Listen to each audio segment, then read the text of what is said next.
chamar, dizendo: filho, necessito lhe falar.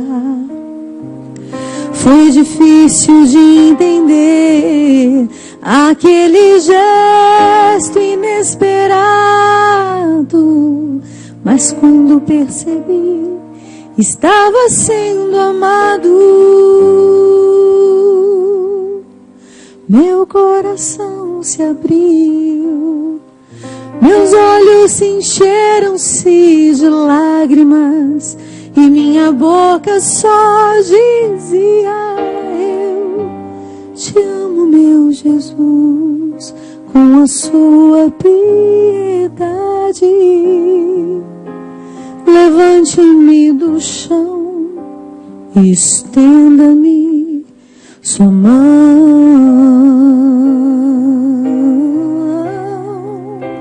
Seja sempre o guardião das palavras que eu falo, e também seja o pastor a conduzir os meus passos. Não me deixe por caminhos tortuosos caminhar, mas me mostre o que é amar. Amar. Tome conta da minha vida, ensinando-me a viver, para que eu possa desde agora muito mais lhe conhecer. Seja o meu melhor amigo, fique sempre ao meu lado, livrando-me do pecado.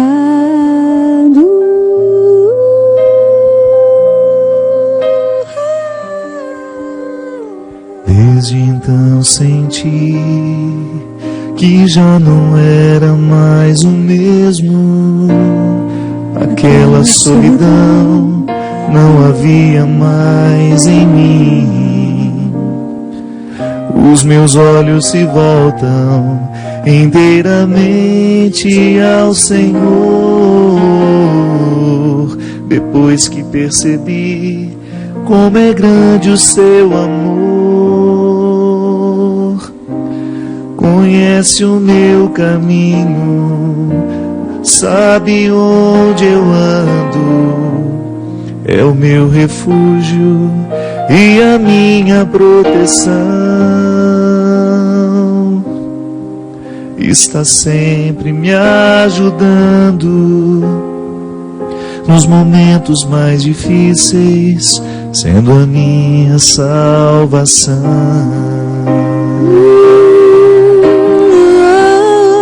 Seja sempre o guardião das palavras que eu falo, e também seja o pastor a conduzir os meus passos.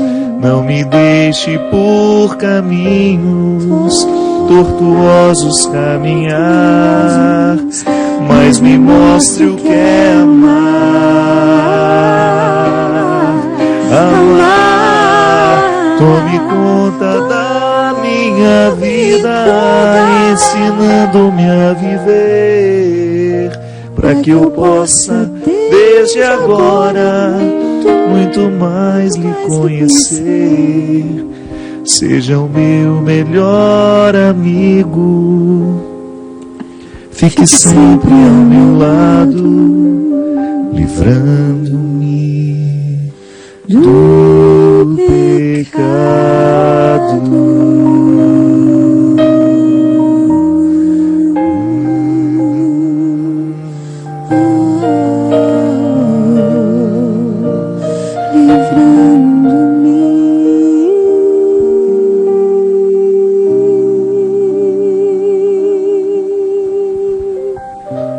Muito boa noite, hoje em agradável companhia, começando o programa Direção Espiritual. Muito obrigado a você que nos acompanha, que participa deste programa. Hoje, minha querida amiga Ziza Fernandes. Muito obrigado, Ziza. Oh, meu Deus, eu que agradeço. Boa noite para você que está em casa nos acompanhando. Estou aqui num imenso privilégio de ser dirigida. Aqui em Belo Horizonte hoje, sendo recebidos mais uma vez pela TV Canção Nova, Sim. que com tanto carinho nos recebe. Talvez você já tenha me escutado contar, mas essa música Guardião fez parte, porque às vezes a música faz parte, é a trilha sonora da vida da gente, não é, Ziza? A gente consegue contar uma vida inteira com uma coleção de canções que dizem que a gente não consegue, não sabe, nem é capaz de dizer, né? Interessante, a gente sente até o cheiro da cena. A música nos devolve pedagogicamente aos braços daquele passado que já passou, mas que de alguma maneira me habita, né? Traz com tanta rapidez a vida tão latente, que especialmente de coisas que a gente acha que já esqueceu. É, impressionante. Eu saí de Formiga logo depois, um mês depois que a minha irmã foi sepultada. Eu fiquei praticamente um mês com a minha mãe. Ela morreu em 96 e eu estava recém-chegado em Terra Boa, no Paraná. Ai, meu Deus. E aí eu trabalhava lá fazendo um estágio no seminário de Terra Boa. E eu me lembro que eu já estava na rodoviária em Formiga para embarcar para São Paulo, para depois pegar, como diz a minha mãe, fazer a baldeação para o Paraná. E aí o meu compadre Frederico, que na época não era meu compadre, era apenas meu amigo, me entregou um cassete, né? Lembra daquele cassetezinho? Sim. Da Ziza Fernandes. Eu olhei a capa, né? Meu Deus, quem será essa menina? E já comecei a ouvir no ônibus, que eu tinha um Walkman. Oh, meu Deus. Era um negócio desse tamanho, assim, a pilha. O problema, a pilha, que aquilo tocava 4 músicas, a pilha acabava. Era 2 pilhas para cada 2 músicas. Né? E eu me lembro que eu comecei a ouvir já, na saída, eis o motivo, a música de abertura. Deus. Zizi, eu me lembro que eu fui tão encantado. E quando chegou em Guardião, você não faz ideia do que Deus fez em mim naquele momento com aquela música. E as 1000 vezes seguidas em que eu compulsivamente ouvi aquela música lá, já chegando em casa, já estando no seminário de volta. É impressionante como Deus suturou a minha alma através da agulha que essa música é. E por isso que quando eu fui gravar o DVD Queremos Deus, eu fiz questão da sua presença, porque ela faz parte da minha vida, ela faz parte da minha história. E você sabe, Ziza, que eu fico com você, quando eu tive contato com o seu trabalho, eu acho que foi a primeira vez que eu ouvi uma música curativa. Porque às vezes a gente tem músicas que nos ensinam, músicas que nos agregam informações, por exemplo, o contexto da composição do Padre Zezinho, a música catequética, que você escuta do início ao fim, ela vai te contando uma história, ela vai te agregando conhecimentos, às vezes contextos bíblicos tão bem musicados, que você fica com aquilo na cabeça e você apreendeu mesmo sem ter tido o contato com o contato diário com a Sagrada Escritura. Um nível, né? Justamente. Dentro da gente. Te emociona, ela te comove, ela é bonita, ela é celebrativa. Mas com a sua fita, aquele cassete, foi a primeira vez na minha vida que eu tinha tomado contato com uma música religiosa com poder curativo. Eu acho que você nasceu para cantar músicas que curam. Ai, meu Deus. Que interessante. Ainda essa semana eu recebi um e-mail da Simone, lá de São Paulo, da Casa da Canção Nova de São Paulo. E ela me contando que ela foi para um retiro de cura interior em Goiás, aonde mais da metade do repertório do retiro de cura interior eram das minhas músicas. Mas é claro. Oh, meu Deus. Acho que tem esse desejo imenso em mim, assim, de estar perto de mim mesma, conectada comigo mesma. E para mim é como se fosse uma porta pela qual eu preciso passar para encontrar Deus. Não consigo falar com Deus ou estar com Deus sem estar conectada comigo mesma. E nesse caminho de conexão eu encontrei muita pedra e muitas feridas e muitas marcas. E eu não conseguia lidar com essas pedras e com essas marcas de outro jeito que não fosse escrevendo, compondo, né? Motivo mesmo é uma canção simples, mas eu me lembro exatamente do ambiente da minha casa onde eu estava, que estado estava a minha família quando eu compus Motivo. Porque quando você diz eu tenho um motivo para viver, é porque você estava procurando, né?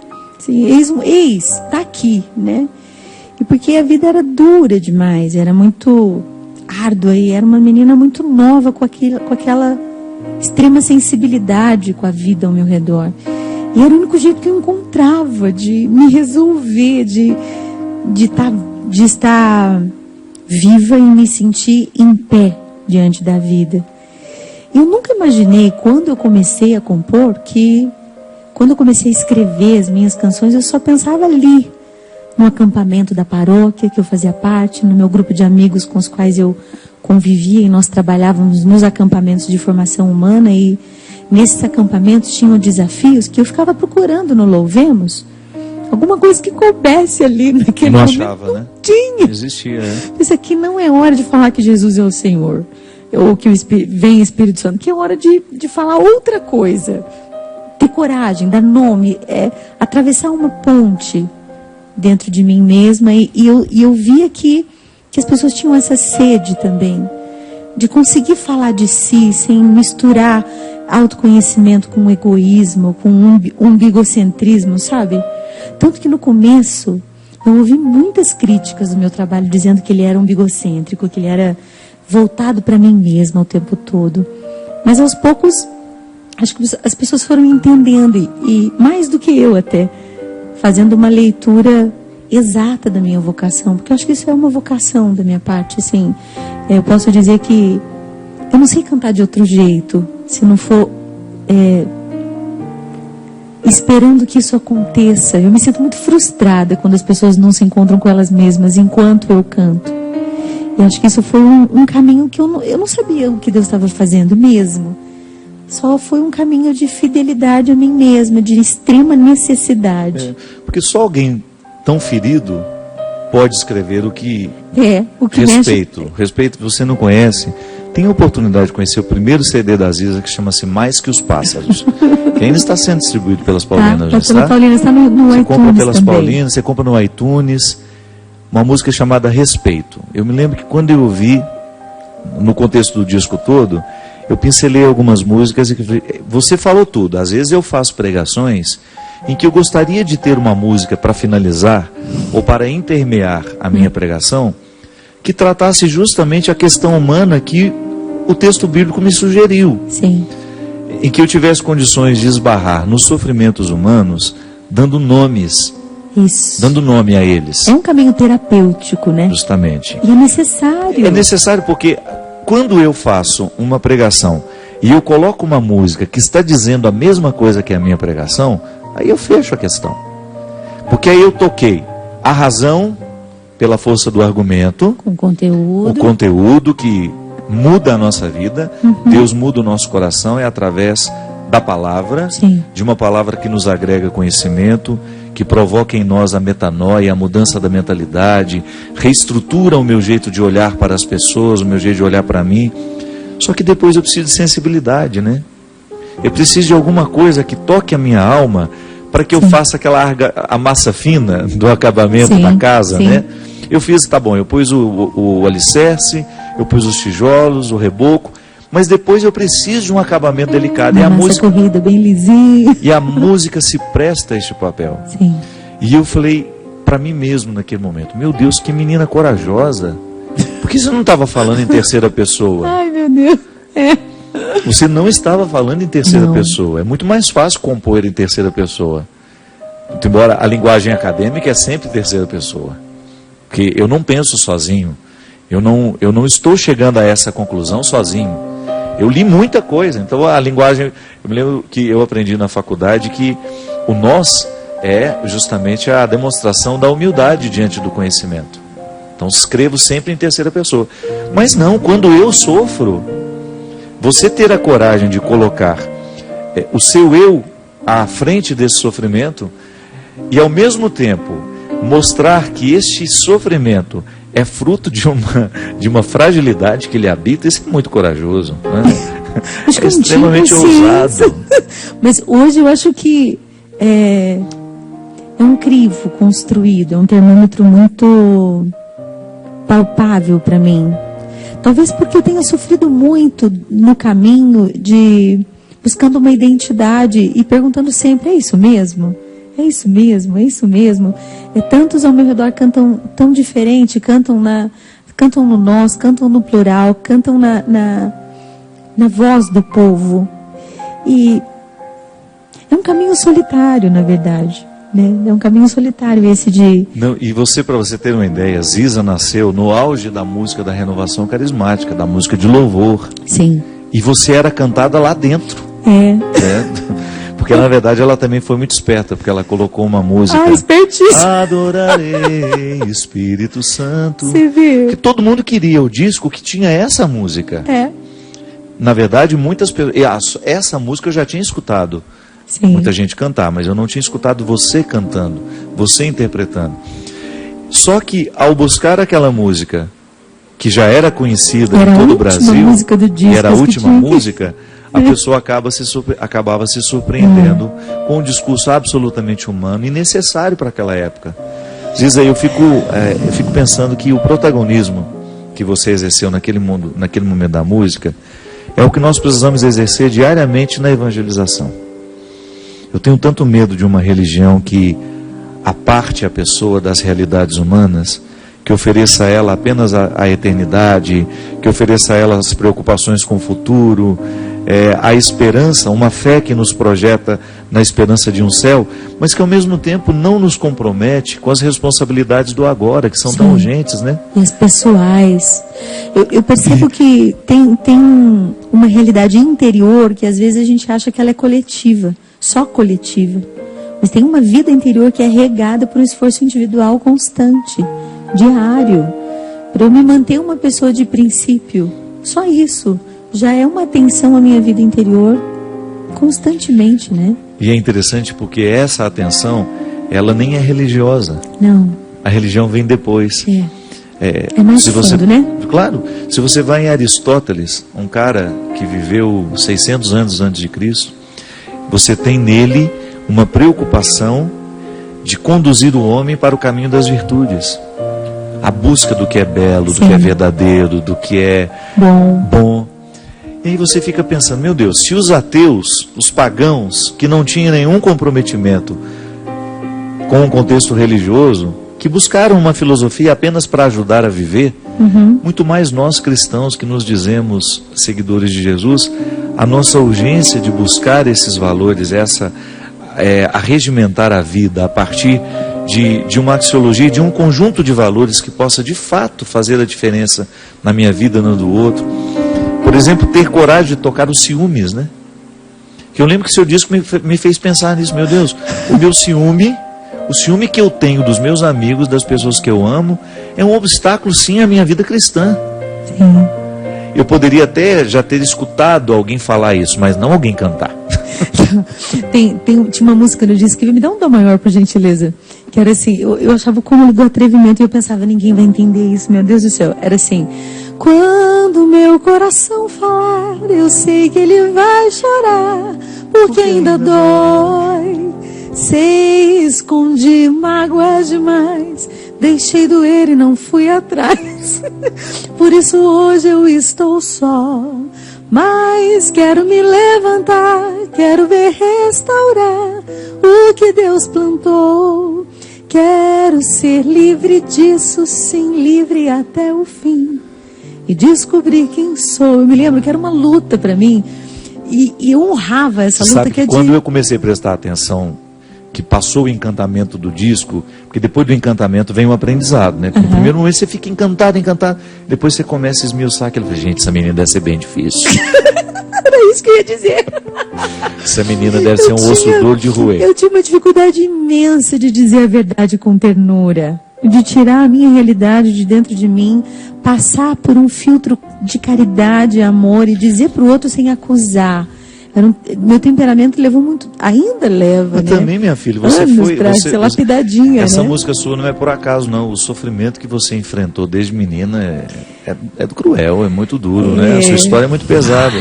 Foi árduo. E eu fico pensando que você extraiu a pedra mais preciosa que você podia do meio de tantos cascalhos, de tantas situações difíceis. E você que está nos acompanhando, quando a gente fala da história difícil que nós estamos vivendo, não é para colocar no tribunal pais, mães e irmãos, não, viu? Não. Nós não temos vitimismo aqui não. É apenas uma maneira honesta de reconhecer que pessoas que nos amam também nos machucam. Sim, e porque amam, às vezes machucam sem querer, mesmo sem querer. Acho que essas letras diziam exatamente dessa tentativa. Você lembra a briga que nós já tivemos? A gente já brigou tanto, gente. Deixa eu dizer para vocês. Eu e Cisa tivemos uma briga tão feia, justamente porque nós trouxemos a nossa pior parte. Porque você foi machucada pela vida, eu fui machucado pela vida também. E nós, por mais que a gente se amasse naquele momento, a nossa pior parte estava na vitrine. A gente ficou sem se falar, tão bonitinho. Só um dia, Mas você lembra o negócio A gente ficou sem falar uma tarde. No final do dia a gente já se recuperou. Mas foi bonito, assim, a iniciativa, escrever O Príncipe e a Raposa, lembra? Lembro, claro Dos que eu lembro. Dos e-mails, da tentativa de cuidar do outro, mesmo quando a gente... Quem ama não fica fazendo conta de quem dá o primeiro passo ou não, né? Gosto disso. Assim, Zisa, e sabe o que é o mais interessante? É quando a gente consegue identificar na história da gente, com muita honestidade, que não é justo aquilo que eu estou te oferecendo. Ainda que você tenha me dado um motivo para me irritar, não é justo eu fazer com você o que eu estou fazendo. Eu acho que essa consciência a gente vai adquirindo com o tempo, à medida que nós vamos sendo curados do sofrimento que nos dói. Amadurecendo, né, Fábio? Eu tenho certeza, eu escutei uma vez da Andréia, uma pessoa que gosta muito de mim em São Paulo, ela tem um apelido na casa dela, ela é Siri na lata. Já viu tanto que um siri é arisco? Imagina pôr ele dentro de uma lata. E eu achei muito bonita a honestidade lá de... Ela já chegou dizendo assim, padre, eu sou um siri na lata. É assim que lá em casa eles me chamam. Isso é muito honesto numa pessoa. Eu já gostei dela de cara, porque ela não falseou. Ela não falseou. Eu fico pensando, é mesmo, gente. Quanto de mim é um siri na lata também? Você. Sim. Os ferimentos que a vida vai nos fazendo, depois a gente vai ficando reféns desse sofrimento. A gente não consegue dar um passo na direção de uma libertação. E é muito importante a gente saber o que são as minhas feridas e o que sou eu de verdade. Eu sou capaz de ser melhor, né? Sou capaz. Isso é um perigo, porque às vezes a gente vai vivendo... E com o tempo vai escutando, você é difícil, você é isso, você é aquilo, e a gente vai assimilando essa definição dos outros para com a gente mesmo, e parece que a gente não se dá o direito de sonhar em ser uma pessoa mais nobre, mais equilibrada, mais carinhosa, e não se deixar conduzir só pelo o mesmo. É sempre assim, não pode ser sempre assim, não precisa ser sempre assim, pode ser diferente, mas o preço é a humilhação, né? O preço é a humildade mesmo, né? De você... Como é? Baixar a cabeça e vamos ali pedir desculpa, vamos ali começar de novo, vamos ali dizer, eu não foi legal isso que eu fiz, mas eu vou tentar melhorar. Eu acho que isso para mim é extremamente redentor, importante, me dá uma paz, porque me dá direito de errar, né? Ou então você identificar quando é que esse paviozinho que traz a pior parte está sendo puxado. Por que puxa? Quem puxa? O que puxa, né? Que poder que o outro tem? Você me ajudou muito há uns 3 meses atrás, me ajudando a pensar um mal-estar que eu vivia, né, em relação a uma pessoa. E você foi cirúrgica na pergunta, né? O que nele, na palavra dele, te trouxe tanto desafeto ou tanta coisa, tanto sentimento estragado? Por que a palavra dele provocou tanta coisa dentro de você? É verdade. Você identificar como é que esse paviozinho é puxado, em que circunstância, e como nos cega, que Fábio, tipo de situação e como. A gente fica cego. A gente não vê sozinho. A gente perde o chão e gasta energia da vida à toa por falta de consciência de si, de fazer perguntas com coragem. Tem aquele ditado oriental maravilhoso, né? Todas as perguntas que você tem, você vai encontrar as respostas onde você está. Você só precisa cavar, procurar.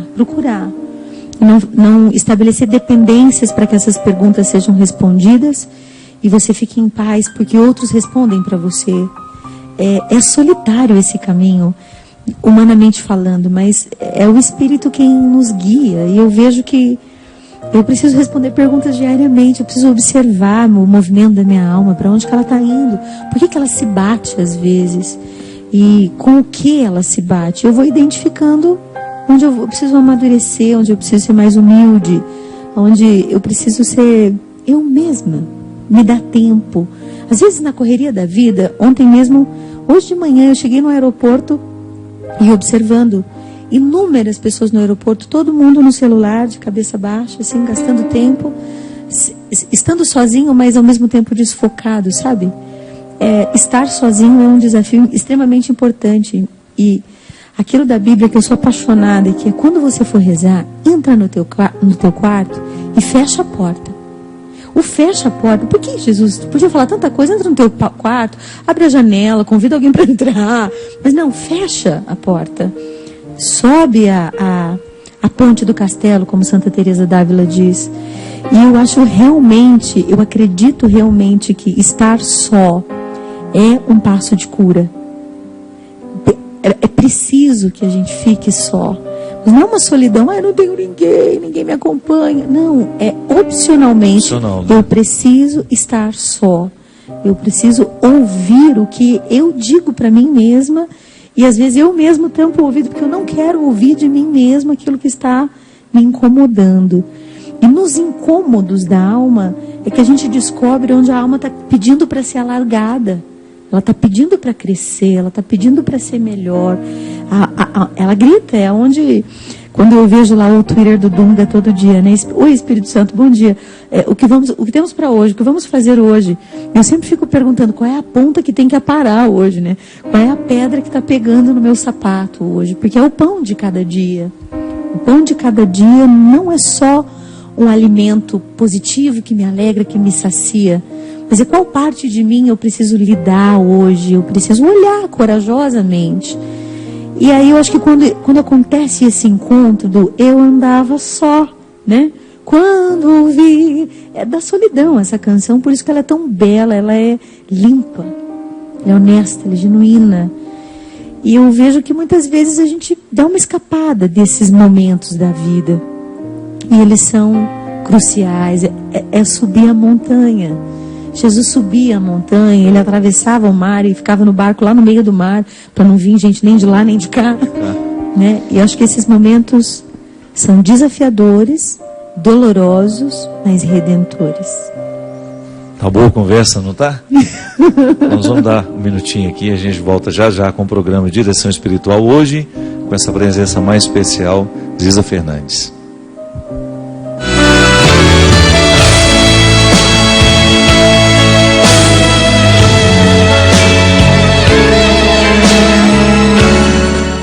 Estamos de volta com o programa Direção Espiritual. Muito obrigado você que nos acompanha, que nos prestigia, que faz a sua partilha conosco. Hoje um programa diferente, uma boa prosa, que é sempre espiritual, é claro. E você se identificando com certeza com aquilo que nós estamos falando aqui, eu e Ziza, essa minha querida amiga, que hoje é minha convidada especial. Queria fazer um convite a você para vir para uma peregrinação comigo do dia 13 a 25 de setembro. Nós vamos passar por lugares muito especiais. Nós vamos visitar a cidade de Fátima, vamos conhecer aquela região de Fátima, onde tanta coisa importante para a fé cristã já aconteceu, onde tantas conversões pela devoção à Nossa Senhora de Fátima já aconteceram no coração de muitas pessoas. Iremos também a Ávila, terra da nossa querida Santa Teresa d'Ávila. Eu sou apaixonada por Ávila. Ávila vale a pena demais. Fátima vale a pena demais. Qual é que tem depois aí que eu quero tudo? E Ávila também, terra de São João da Cruz, né? Tem São João da Cruz, as muralhas. Eu sou apaixonada por Ávila. A gente pode fazer um programa só sobre Ávila. Depois vamos para Saragoça, interior da Espanha. Que delícia. Subir os Pirineus ali, passar pela França, chegar em Lourdes. É um lugar muito especial. Lourdes. Eu tive uma experiência maravilhosa, maravilhosa. Eu na luta para estudar o francês, não entendia era nada de francês. Eu fui no Dia Mundial do Enfermo em Lourdes, com um casal canadense e outro casal africano. Não entendia nada, estava na minha primeira semana de francês, estudando francês. Subi na terceira basílica lá em cima. E que milagrão! Assim, foi quando o padre começou a fazer a homilia. Eu comecei a entender, eu chorava feito criança, eu estou entendendo. Entendendo francês. Foi que bom, uma graça que eu recebi em Lourdes. Lourdes foi um dos santuários marianos que mais mexeu comigo. Maravilhoso. Pela simplicidade, pelo despojamento que o lugar ainda tem, né? Aquela gruta. Aquele silêncio. O silêncio, aquela gruta, pode estar ali 1000 pessoas que você não escuta nada. Só o barulhinho da água correndo. Ai, passaremos em Lix, depois vamos a Lisieux, conhecer a terra de Santa Teresinha, que também é tão especial à fé cristã. De lá vamos a Paris, conhecer um pouquinho da cidade. Milagrosa também. Medalha Milagrosa. E a belíssima cidade de Paris. Sim. Né? Tomar o melhor chocolate quente do mundo. Oh, meu Deus. Se você quiser viajar conosco, é de 13 de setembro a 25. Entre em contato com os telefones que aparecem aí na tela. Fale com a Obra de Maria ou também na Canção Nova, já que essa viagem é uma parceria entre as duas. Você viajando, você também ajuda a manter essa obra no ar. Ziza, você falou hoje aqui de uma coisa muito importante. Você deu o exemplo de que Teresa d'Ávila sugeria que a vida interior começa justamente na decisão de subir essa ponte do castelo. Só para você que talvez não tenha entendido a alegoria, né, a metáfora, os castelos medievais, eles eram construídos dentro de uma espécie de uma ilha e só podia ser acessado quando o rei decidia e jogava aquela ponte para fazer a passagem das pessoas para o castelo. Quando a gente sobe essa ponte, a gente fecha para balanço, né? Sim. Você sabe que eu fico pensando, tenho trabalhado muito com grupos pequenos de espiritualidade, grupos de espiritualidade, e o grande desafio nosso é justamente a quietude. Subir a ponte. Que é mais do que o silêncio. É mais. Como o mundo de hoje nos estimula para fora o tempo todo, como vida interior tem sido difícil, né? Nos dias de hoje. É um trabalho custoso. Meu terapeuta sempre dizia, a gente acha que a vida interior vem de graça, vem no pacote da vida, né? Eu nasci, então eu já tenho tudo internamente instalado, né? É como se eu tivesse vários programas para rodar, mas eu preciso entender como é que eles funcionam. E realmente, deixar de falar ou estar distante das pessoas ainda não é estar só. Ainda não é estar silencioso por dentro. É como, uma vez eu ouvi uma metáfora também, eu posso dizer que, da educação do pensamento, né? Que quando nós começamos a nos silenciar, o pensamento, ele é como várias ovelhas que começam a ganhar direções completamente diferentes. E a gente é educado a dizer,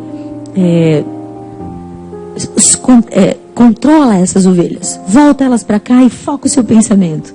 E na verdade, na educação espiritual da vida interior, vai com cada uma e ouve todos esses pensamentos e veja o que é que eles estão querendo te dizer. Aos poucos você vai aquietando a alma, porque já não vai ter mais pensamentos desordenados que te distraem, porque na verdade, às vezes a gente acha que nós não temos domínio sobre o pensamento. Sim, a gente tem domínio sobre o pensamento.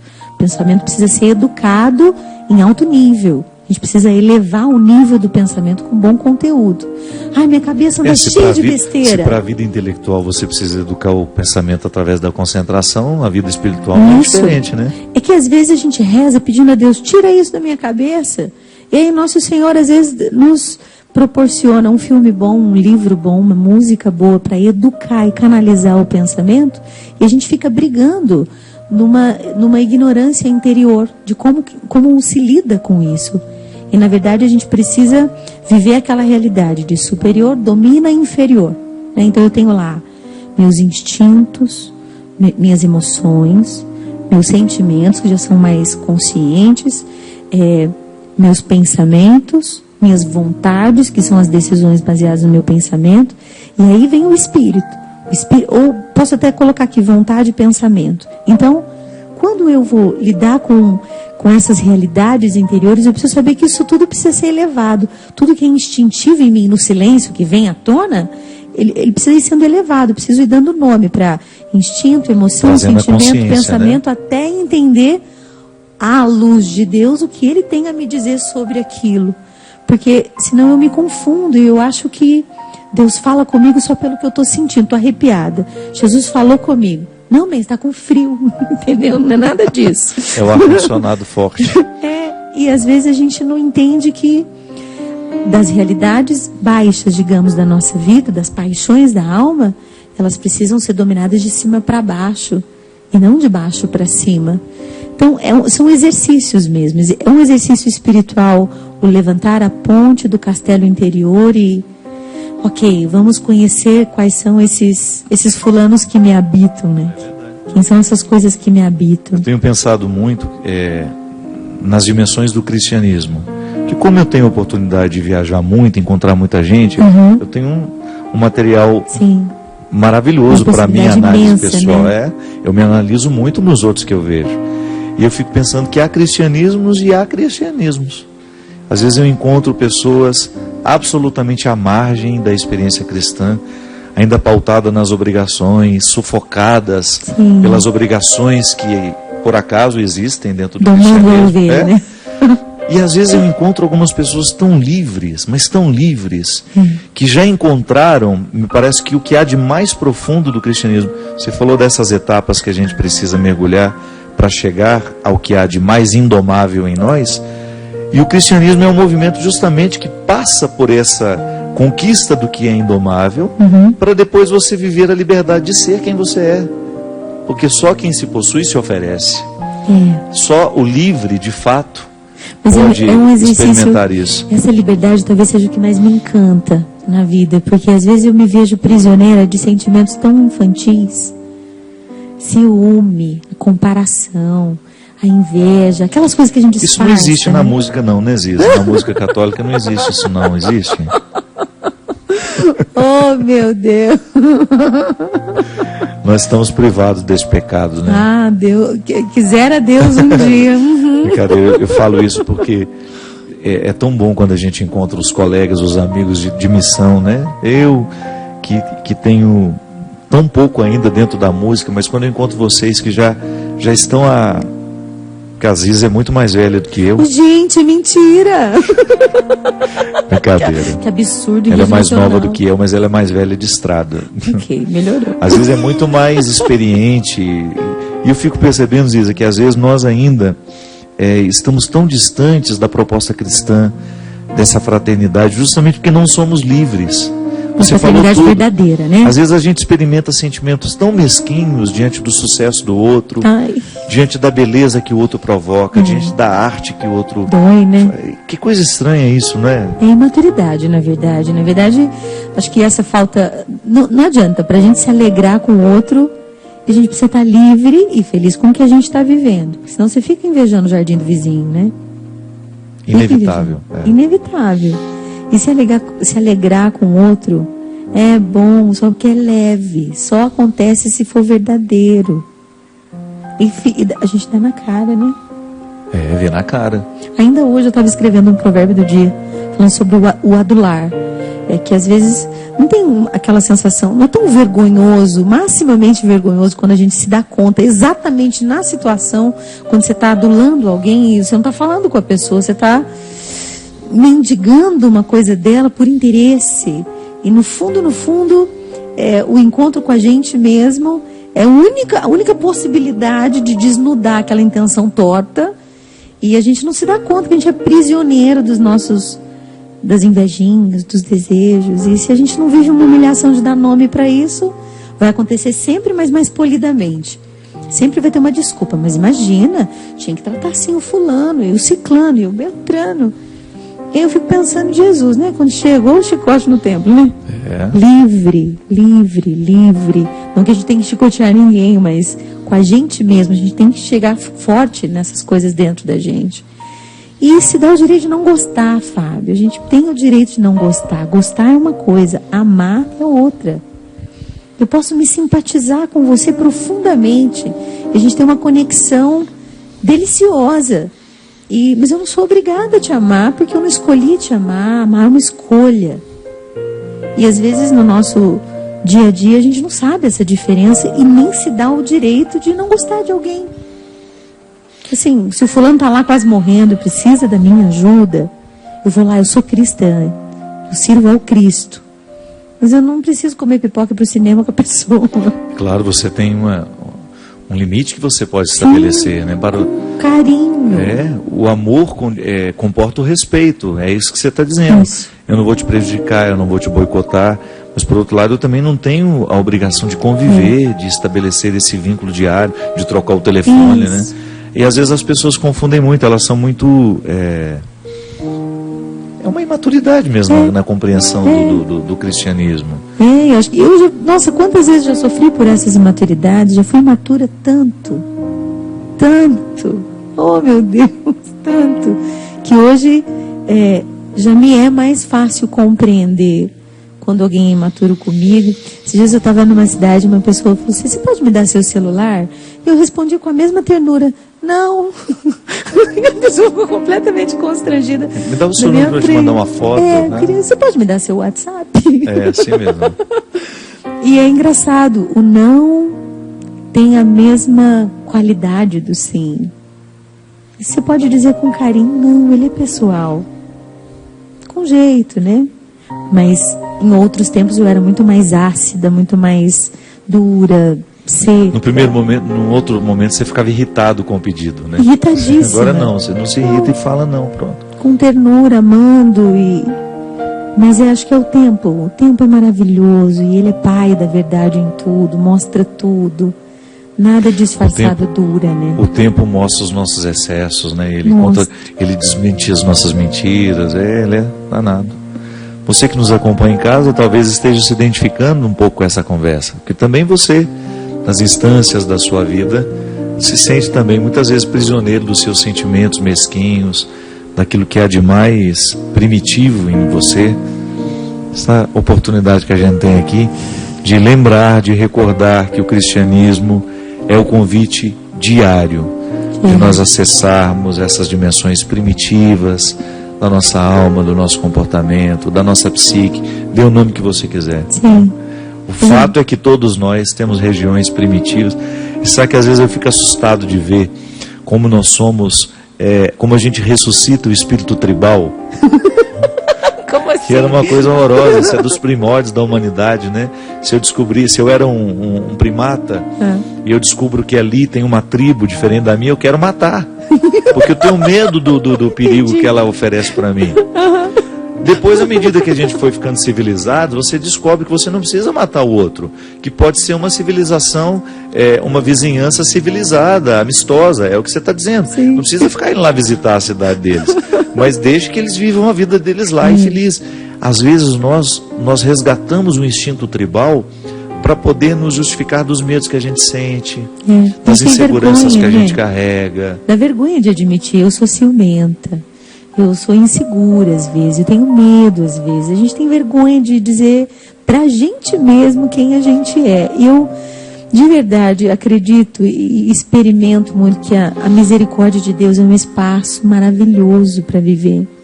É grande, sabe? É um lugar onde você entra e dá para respirar em paz e dizer: Jesus, olha que tipinho eu ando sendo aqui. Vamos conversar nós dois. Quero ser assim não, né? Mas é um Sabe exercício. Que de 2 anos para cá eu comecei a colocar no papel algumas questões que para mim eram fundamentais. Pregando um retiro outro dia, a gente teve a primeira leitura da missa em que eu celebrava, que eu presidia, era justamente Moisés recebendo as tábuas da lei, escrevendo os 10 mandamentos. Aquilo me inspirou uma coisa muito interessante, de também ter os meus 10 mandamentos, para cada fase da minha vida. Então, eu tenho os 10 mandamentos, a lei de Deus, que é universal, mas eu acho que cada cristão deveria escrever regularmente os 10 mandamentos que precisa perseguir. E o que você pôs? Eu estou curiosa, né? Eu coloquei nomes, por exemplo, vou dar um exemplo, o meu relacionamento com a Léo, meu anjo da guarda. Quantas vezes eu fui cruel no tratamento com ela? Quantas vezes eu fui impaciente, ou até mesmo intransigente nas questões? Sabe, aí você, só para dar um exemplo, primeiro mandamento, quero observar, né, e ser paciente na relação com a Léo. Ponto. Um mandamento que eu vou observar numa fase da minha vida até eu perceber que eu já consegui alcançar aquela meta. Aí substituo por outro. Ah, Santo Afonso que fala isso, né? É Santo Afonso? Se não for, você me corrija. Quando eu desejo uma virtude na minha vida, eu preciso fazer de conta que ela já está em mim e vivo como se ela já fosse minha até que eu perceba que ela já se tornou parte de mim, né? Olha isso, que interessante. Está incorporada. É igual o alimento que a gente come e metaboliza, né? Mas vou te dar uma dica boa. Quando você esquecer quem foi que citou, faz igual o Padre Léo. Alguém disse? O que ele falava? Eu lembro quando eu comecei a seguir o Padre Léo e andava muito com ele, que eu era fráter lá em Brusque, ele me levava para os congressos e ele via que ele sempre citava, né? Um monte de gente. O cardeal fulano de tal. Aí ele falava o que o cardeal falou. O cardeal... Aí um dia eu falei assim, Léo, como você conhece os cardeais? É porque você cita tudo. Eu sei lá, eu invento aquele nome na hora. É para dar autoridade ao que eu estou pensando. Ai, Jesus. É o Léo mesmo. Mas essa oportunidade que a gente tem de metabolizar um propósito. Então, num primeiro momento, Ziza, é absolutamente igual ao processo da lei. Você precisa dela escrita de fora até o momento que você passa ela para dentro. Entendi. Aí é a história do pensamento que vai dominar instinto, sentimento, vai dar ordem. Entendi. Ótimo. Os meus 10 mandamentos, aqueles que eu estabeleço para mim, eles estão de acordo com o meu momento. Com situações, pode ser que daqui 10 anos eu olhe para aquele terceiro mandamento que eu me coloquei e falo, nossa, meu Deus, como eu fui escravo daquilo então, como eu precisei pedir isso a Deus, ou como eu precisei observar. Porque, na verdade, seria uma observância diária de um comportamento que eu preciso administrar melhor. Precisa ser corrigido, pode ser melhorado. Sou relaxado, então fico esquecido, vou ficar mais atento. Vou colocar a minha atividade física, um mandamento para mim. Ai, vou Deus. Me alimentar corretamente. Sabe, umas regrinhas que disciplina, vão fazer, né? Vida interior se constrói com disciplina só, não tem jeito. E os padres do deserto são aqueles os que primeiro foram viver a experiência monástica fora das construções, aqueles que se expuseram aos riscos do deserto. Eles escreveram coisas fantásticas. Santo Antão, por exemplo, ao dizer que a disciplina do corpo é a mesma da disciplina do espírito. E quando você disciplina o corpo, você disciplina o espírito. Quando disciplina o corpo, repercute no espírito. Muito interessante isso. Ver que há essa conexão da vida que nós desejamos com a vida que a gente tem, passará o tempo todo pela experiência do cuidado. A gente se vê recortado, né? Fragmentado, a gente se observa fragmentado, a gente tem dificuldade. Pelo menos eu vejo no ser humano atual, né? Dificuldade de se ver integrado e com essa clareza de que o que eu faço com o meu corpo interfere diretamente na minha vida interior, na vida do meu espírito, na vida da minha alma. Eu acho que tenho vivido momentos de muita graça nesse sentido, porque desde que eu me mudei para São José dos Campos, a vida ficou mais disciplinada, ficou melhor, ganhou muito mais qualidade. E realmente, passei a comer melhor, voltei a fazer exercício, eu voltei a ler, eu voltei a cuidar da vida. Que bom. E a gente às vezes não acha que isso tudo está numa pessoa só, né? Não, o corpo não é importante, ou às vezes o corpo é importante demais e não olha para o que está dentro. Justamente, esse equilíbrio que é fundamental. Tem os extremos, né? Às vezes eu tenho uma notícia boa para nos dar. O que vai acontecer dia 31 de agosto. 31 de agosto de 2015, no Teatro Municipal de São Paulo, eu vou ter o grande privilégio de gravar meu primeiro DVD.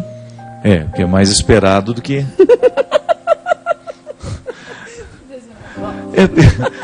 Todo mundo tem 30 DVDs, às vezes eu não tinha o dela. Mas o que é muito interessante também, você tem um cuidado com a sua carreira, com o seu trabalho. Eu acho que você vai fazer agora, porque difícil é selecionar o repertório, né? Tanta música boa. Muito difícil, muito, mas sempre o conselho do Hugo é o primeiro, Ziza, não é o último, é o primeiro. Isso mesmo. E, gente, nesse DVD eu tenho sido muito mais que agraciada, mãos estendidas de todos os lados, mas algumas em especial. E muita gente tem me perguntado se no DVD vai ter participação especial. E eu ando silenciosa.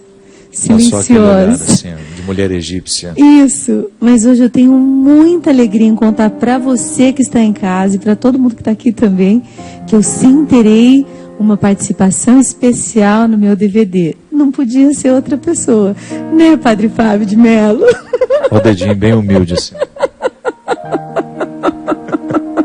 Vai ser um imenso prazer, uma alegria enorme. Vai ser um dia tão lindo. Vai. Simples, um dia simples.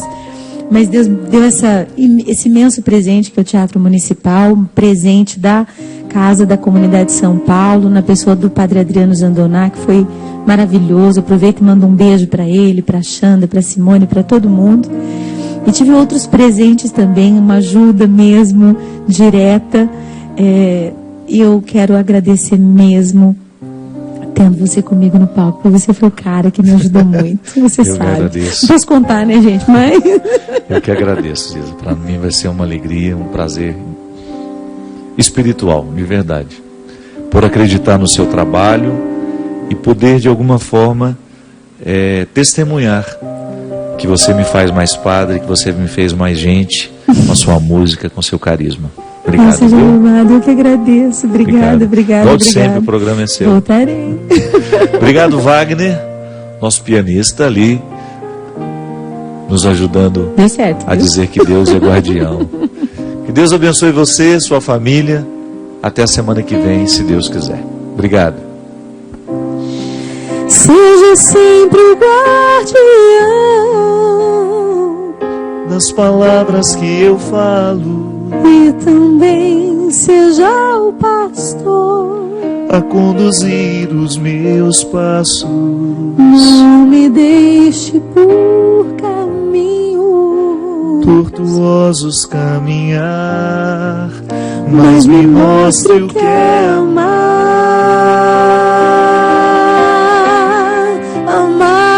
Tome conta da minha vida, ensinando-me a viver, para que eu possa desde agora muito mais lhe conhecer.